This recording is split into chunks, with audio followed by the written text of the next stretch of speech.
Hi everybody, it's getting to that time of year again, isn't it? And we often find that there's far too much going on and it all gets very stressy and very difficult, especially for our families where we have special needs and we've got other things going on too. So how do we make that less stressed? How can we have a stress-less Christmas and how can we have more fun? If that's what you want to know, then that's what I'm here to tell you today. My name is Sarah Jane Critchley. I'm the author of A Different Joy, The Parent's Guide to Living Better with Autism, Dyslexia, ADHD and more. That's the book there. And you can tell we're into Christmas because I've got the obligatory little Christmas tree. It's a very small one, but I quite like it. So, without further ado, let's get cracking. So I have just 3 tips for you today. Let's make this one really quick. The first tip, top tip, is to make your own traditions. You don't have to do Christmas the way everybody else does it. You can do it the way that your family wants to do it. And that way you'll be calmer and happier. So there are some things that we used to do. I used to take the kids out to an Advent service on Christmas Eve, and we really hit the absolute apogee, the pinnacle of things going wrong when my 2 decided in a group of children sat in front of the Advent sort of scene with the baby Jesus and the cow and the donkey and everything else, and a really nice vicar, really lovely, and they decide to have a full-on scrap in front of the baby Jesus, which just goes to show that sometimes you should just take down your expectations a bit. To be fair, he was absolutely delightful and it was fine, but I did have to take them out and I was absolutely mortified. Shocking, I know, shocking, but still. So it's your Christmas, do it your way. And one of the things that we've learnt over the years is that we've started to make our own traditions for what we enjoy doing. One of the traditions as we get older is we love to sit and have a particular film that we want to watch. Weirdly, sometimes this might be The Nightmare Before Christmas because they're getting older and that's quite fun. I know it's a Halloween film really, not a Christmas one, but they enjoy that.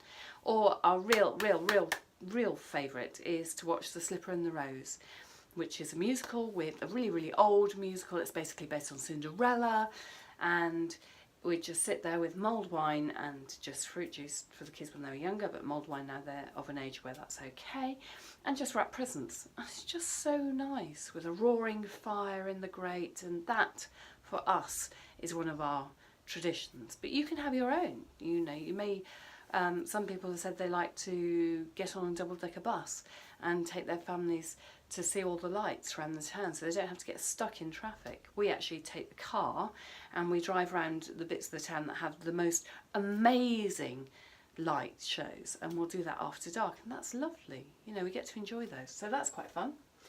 The second top tip, number 2, is to plan in lots of magical air gaps. This is a time when it can be very easy to get overwhelmed and to do too much. And I'm not this time talking about just magical air gaps for the kids. We've talked about that in a different film, the magical air gap between school and home. This one is around making sure you have the space and the time for people to relax, to dive into their special interest and recharge. And you need those too, okay? So this one's for you too.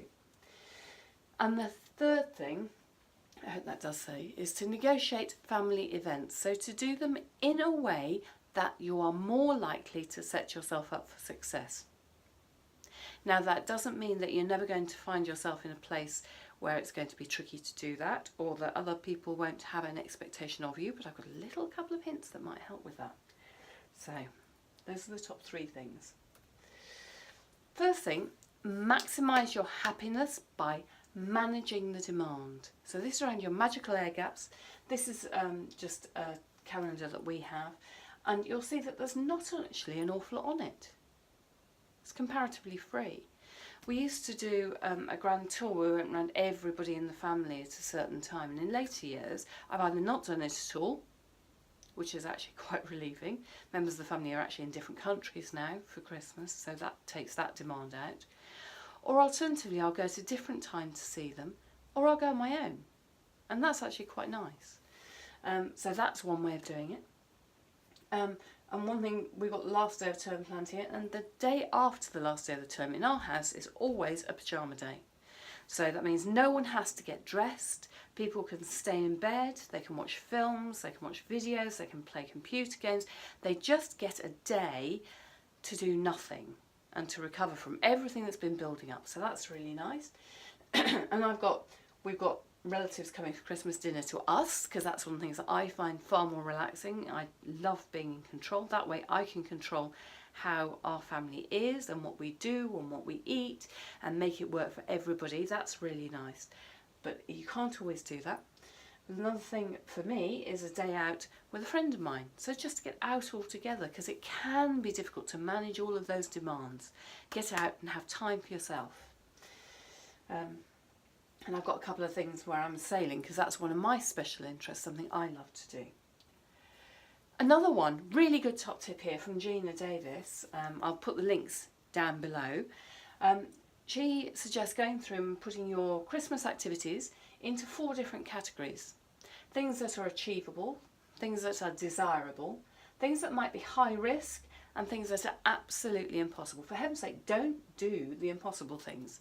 So the things that she's identified here are things that might be Christmas shopping on a Saturday. I can't think why anybody would want to do that, or eating at table for the whole of the Christmas meal.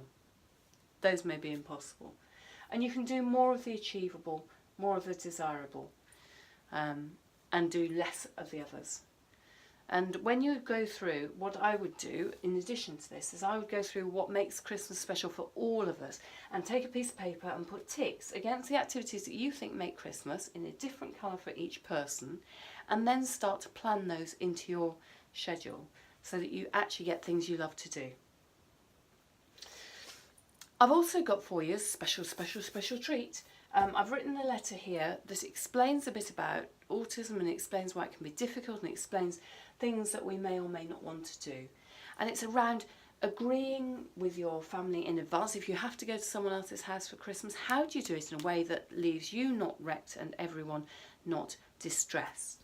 So it's around agreeing things in advance. It's around setting a timetable, knowing what the start time and end times are, agreeing what the food will be and the activities, and making sure that you have safe food for your autistic young people so that they can have something they like, or feeding them first, or going for less time, or popping in for an hour, or changing things so it makes it achievable for you. And to clarify realistic expectations. So in the letter here we've got things that we might be willing to do, so expectations that we'd like to agree, which could include things like getting someone to set the table, helping with washing up, what the routine is for opening presents, when we might leave, if there are any games that are played regularly or any music that needs to be included, all of those things. This letter you can download and edit for yourself. So I'm not going to read it out for you, I'll leave you to download it, but please make the most of it, and I hope you have a really, really wonderful Christmas. Lots of blessings to all of you. Please subscribe, like the film, subscribe down below, and download away. Share with as many people as you can. I'd love to know what you think. Lots of love. Take care. Bye.